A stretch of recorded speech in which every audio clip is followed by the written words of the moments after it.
Bonjour et bienvenue dans ce nouveau rendez-vous de la nouvelle lune. Je tiens à vous remercier de tout cœur pour tous vos commentaires. Je ne peux malheureusement y répondre à tous, mais sachez qu'ils me touchent profondément. Et pour cela, un énorme merci. J'espère que vous avez passé un excellent été malgré ces fortes énergies de transformation qui s'intensifient depuis l'équinoxe du printemps et notamment durant ce mois d'août. Alors plusieurs choses ce mois-ci. Tout comme le mois dernier, cette nouvelle lune se déroule ou s'est déroulée, parce que j'ai un petit peu de retard, dans le signe du Lion, à 28,50 °, cette fois-ci, le lundi, jour de la lune, 21 août 2017 à 18h30. Il est important de revenir sur le dernier cycle lunaire qui a débuté, lui, à 0 degré du signe du Lion, le dimanche, jour du soleil, 23 juillet dernier. Cette nouvelle lune s'est accompagnée de l'énergie de l'arcane sans nom, comme vous pouvez le voir dans les précédentes vidéos. C'est une énergie qui nous a accompagnés depuis la nouvelle lune d'avril de cette année. C'est une énergie qui nous a accompagnés depuis 5 mois. 5 mois pour mettre en lumière les zones d'ombre qui freinent notre évolution, notre métamorphose.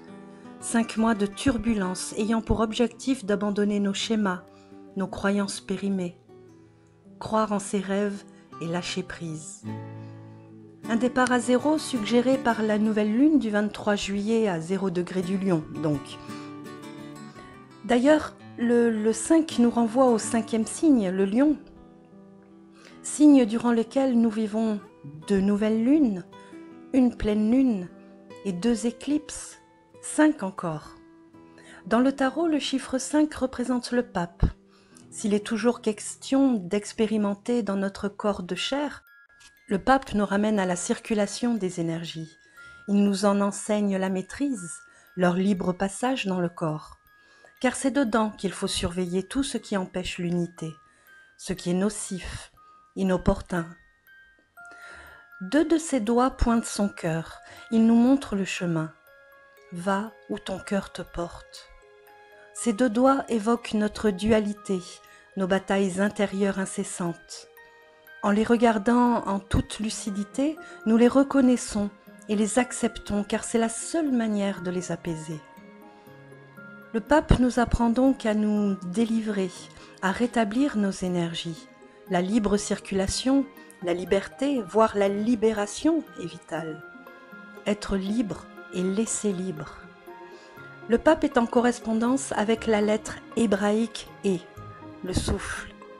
Dans son état d'unité et de conscience, il transforme, libère les négativités, fait entrer le vivant, la lumière, extériorise, expire tout ce qui l'encombre, le préoccupe. Voici donc le travail que nous devions aborder ces derniers mois, lâcher pour faire circuler.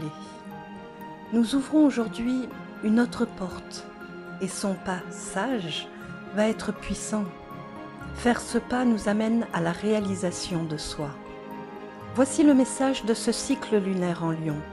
Nous avons la mission de nous construire par nous-mêmes. Nous sommes les créateurs de notre vie et nous en avons tous les capacités. Prendre ses responsabilités en ouvrant les yeux sur le fait que le dénominateur commun de tous les événements, heureux ou malheureux que nous avons traversés jusqu'à maintenant, c'est nous. L'énergie Lion nous pousse à la découverte de nous-mêmes et de notre identité. Sois ton propre maître et éclaire ton chemin, semblait nous dire la pleine lune du lundi 7 août, dans l'axe Lion-Verseau. Durant cette pleine lune, nous avons vécu une éclipse lunaire partielle, c'est-à-dire qu'une partie de la lune s'est trouvée occultée par l'ombre de la Terre. L'opposition Soleil-Lune se produisant à proximité de l'axe des nœuds lunaires, soit de l'écliptique, et donc des points d'intersection que l'on nomme les nœuds, nous a montré à quel point nous sommes imprégnés de notre passé, de notre histoire, de nos croyances, de nos préjugés, à tel point que nous oublions de nous réaliser, de briller comme le soleil par notre propre personnalité. N'oublions pas que le soleil maîtrise le signe du Lion. Et l'éclipse solaire totale, cette fois-ci, du lundi 21 août, et du coup à proximité du nœud nord en Lion, nous ouvre une porte à ce carrefour lunaire. Et non pas des moindres. Celle de nous replacer sur notre chemin, celui de briller par ses propres moyens. En clair, qu'il ne suffit plus de rêver, mais qu'il est important de concrétiser ses rêves par la créativité. 2 éclipses pour arrêter de se voiler la face et pour faire la lumière sur l'essentiel. Par quoi commencer ? Eh bien, regardez la maison où se trouve le signe du lion dans votre thème natal et dans votre révolution solaire. Cette position vous montrera le domaine de vie où votre force d'âme sera à l'œuvre, où votre capacité de réalisation personnelle vous permettra de rayonner. Et naturellement, vous vous y sentirez à votre place, tel le roi des animaux. En maison 1, par exemple, c'est en apprenant à être vous-même, sincèrement, honnêtement, et pas une autre ou un autre que vous vous réaliserez. Grâce à votre personnalité, vous avez la capacité de briller. Ne l'oubliez pas et montrez-vous. En maison 2, c'est en utilisant ce que vous avez déjà à votre disposition que vous vous réaliserez. Vous êtes créatif, joueur, tenace et un bon gestionnaire en plus. Quoi de mieux pour se faire confiance ? En maison 3, explorez tout ce qu'il y a autour de vous. Ouvrez-vous à l'extérieur, car c'est en communiquant que vous vous réaliserez. Votre talent est là, mettez-vous au devant de la scène. En maison 4, c'est dans vos racines, la famille, voire le patrimoine familial, mais aussi le passé, l'histoire que vous vous réaliserez. De la généalogie à l'entreprise familiale, en passant par la décoration intérieure par exemple. De nombreux domaines dans lesquels vous pouvez trouver votre place. En maison 5, votre voie d'expression est l'amour par excellence. Enfant, grande créativité, l'essentiel étant de créer avec le cœur. Une maison 6 en Lion, vous brillez dans votre quotidien et en faites profiter les autres. Votre évolution est dans le dévouement, le service aux autres. En maison 7, c'est dans la relation à l'autre, association, mariage, que vous vous réaliserez. Une maison 8 en Lion va signifier que votre épanouissement est lié aux périodes de crise, aux transformations, ainsi qu'à tout ce que l'on ne voit pas. De nombreux domaines, donc, tels que la psychologie, les thérapies dites alternatives, alchimie, mais aussi chercheurs, criminologues, etc., permettant une transmutation, la vôtre en premier lieu, puis celle des autres. Une maison 9 en Lion signifie que c'est en vous tournant vers les lois et les principes qui régissent nos vies que vous vous épanouirez. La philosophie, la religion, les voyages, la science, la justice, l'astrologie, l'astronomie, il y a bien des domaines. En maison 10, c'est en vous impliquant dans la vie sociale ou politique que vous trouverez votre place. En maison 11, c'est en vous unissant à d'autres, en vous investissant dans des projets collectifs que vous brillerez. Et pourquoi pas dans l'écologie ? En maison 12, votre réalisation est totalement tournée vers la souffrance et les épreuves des autres. Ce chemin suggère le sacrifice de soi. C'est une voie de compassion et de don de soi.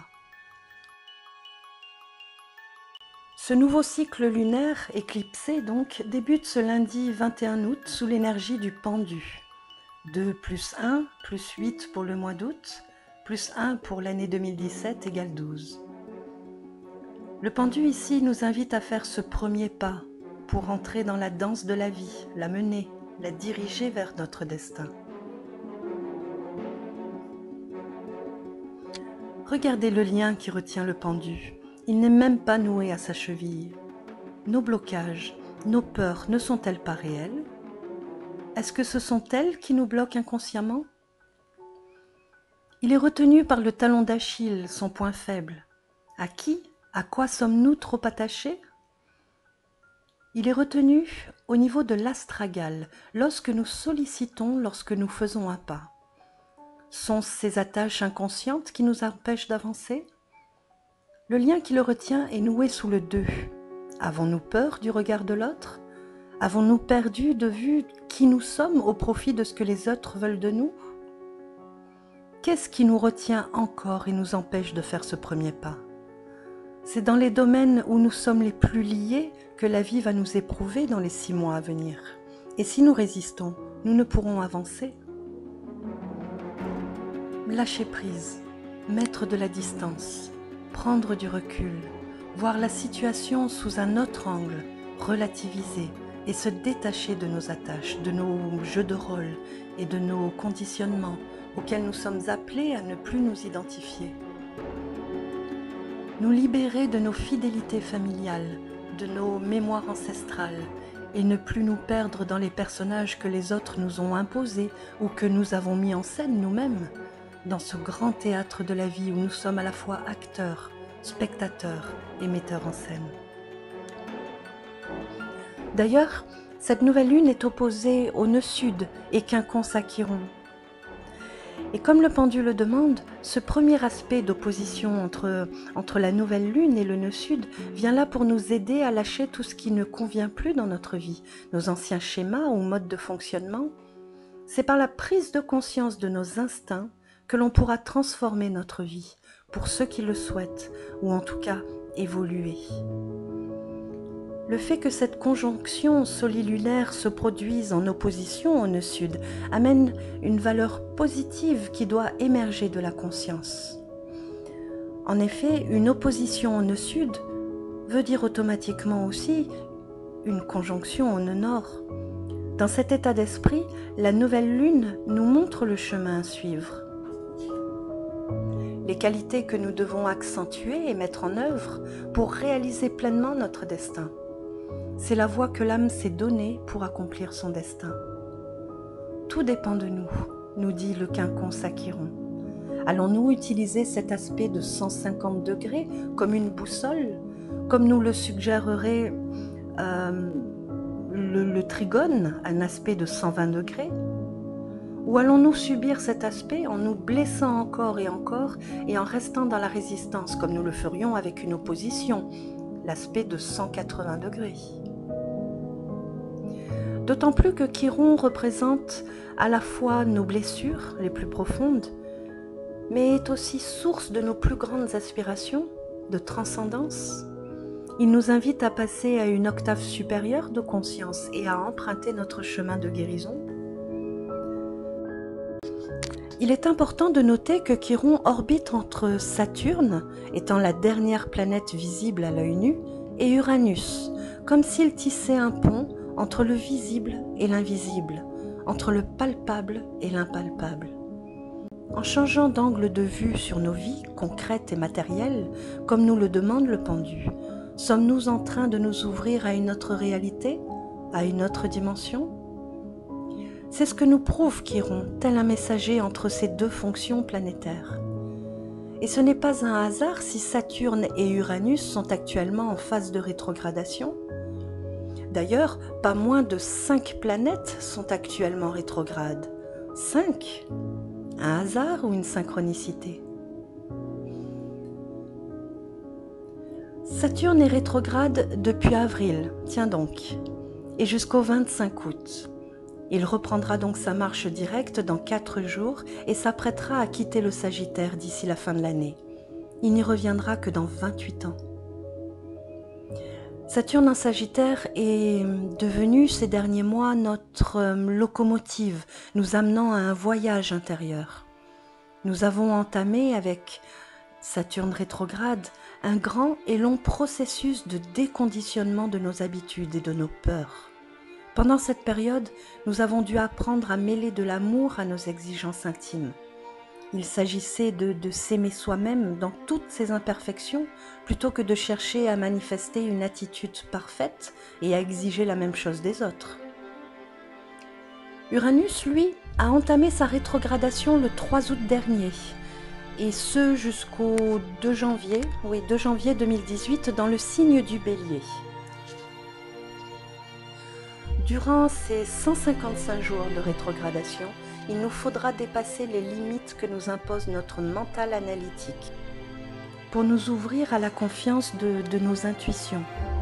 En clair, trouver une voie qui a du cœur et abandonner celle qui a trop de raison. Avec Uranus rétrograde, nous avons la possibilité de partir en quête de notre légende personnelle. Notons aussi que tous deux, Saturne et Uranus, forment un aspect de trigone au nœud nord, une perche qui nous est tendue sur notre chemin initiatique.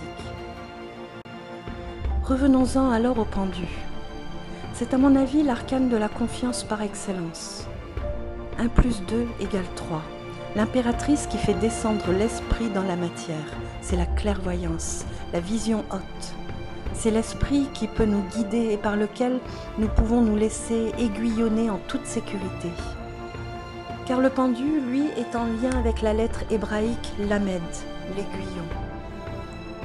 Le mental conscient, illuminé, va nous permettre de rester dans l'auto-observation permanente, d'assister à notre propre jeu et de le voir d'un autre point de vue.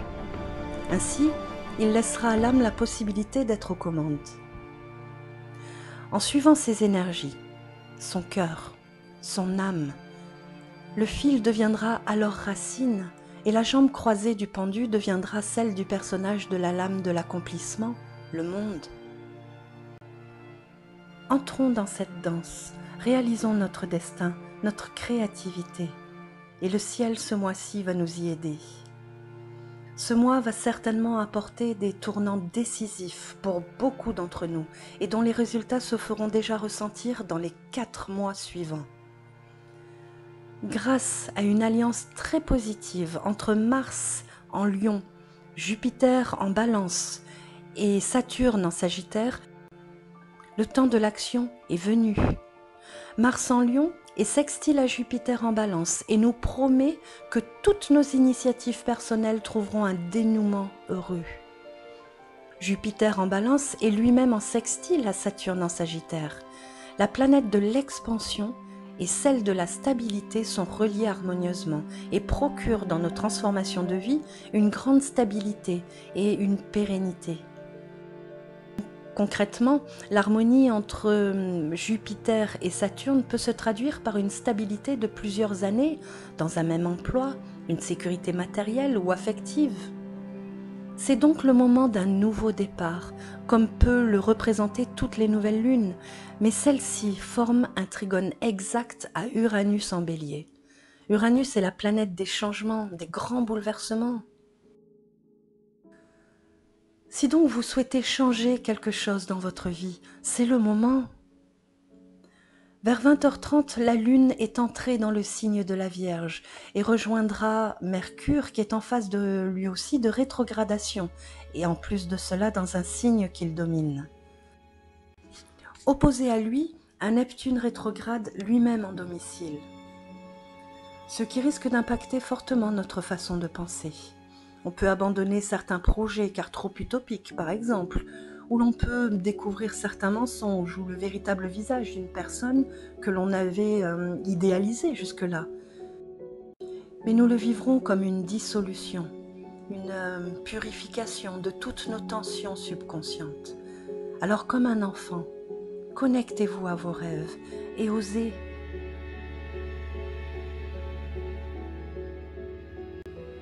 Pour conclure, je souhaiterais terminer sur une histoire extraordinaire, mais surtout véridique. En 1986, l'auteure américaine Diana von Velanetz a organisé une fête sur un paquebot de luxe. Le thème de cette fête était « Venez tel que vous serez dans 5 ans ». Lors de cette fête, les invités devaient se comporter comme s'ils étaient réellement en 1991, donc 5 ans plus tard, et qu'ils avaient réalisé la plupart de leurs rêves. Ils devaient raconter leur réussite et expliquer à quel point ils étaient heureux et épanouis. Eh bien, vous savez quoi? En 1991, tous les invités étaient devenus exactement ce qu'ils avaient imaginé 5 ans plus tôt. L'une des invitées de cette fête, Susan Jeffers, faisait comme si elle avait écrit un best-seller et avait gagné le prix Pulitzer. 5 ans plus tard, elle avait réalisé son rêve. Un autre, Mark Hansen, faisait comme si le livre qu'il venait d'écrire faisait partie des 10 meilleures ventes dans le New York Times. 5 ans plus tard, son rêve était réalisé. Une femme avait apporté un faux numéro du Times qu'elle avait fabriqué elle-même et sur lequel elle apparaissait en couverture. 5 ans plus tard, c'était fait. Il y eut de tout. Un artiste qui désirait vivre de ses sculptures, un homme qui désirait remporter la super cagnotte à la loterie, un autre qui voulait faire fortune dans l'immobilier. Tous ces invités, je dis bien tous ces invités, ont réalisé leurs rêves dans les 5 années qui ont suivi cette petite fête.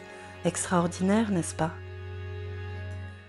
En créant cette véritable mise en scène de leur futur, cette femme et ses amis sont entrés en relation intime avec leur nouvelle version. Ils ont commencé à se percevoir différemment, à développer de nouvelles pensées et émotions, mais aussi un nouveau comportement, une nouvelle gestuelle. Leur être tout entier a commencé à transpirer cette nouvelle vision d'eux-mêmes, plus grande, plus confiante, plus audacieuse, plus accomplie, jusqu'à devenir leur propre vérité. Une nouvelle interprétation de leur vie et du monde qui les entoure. À partir de ce vécu émotionnel de leur vision, ils ont fait de nouveaux choix, pris de nouvelles décisions. Ils ont attiré les bonnes opportunités, les bonnes personnes et les bonnes idées sur leur chemin. Les synchronicités se sont présentées à eux et les ont conduits à la manifestation de leurs désirs d'une manière fluide et naturelle. C'est un véritable jeu d'enfant. Les enfants font cela naturellement. Ils jouent à faire comme si ils étaient tel ou tel personnage. De cette manière, ils installent les qualités, les sentiments, les émotions qui leur permettent de grandir.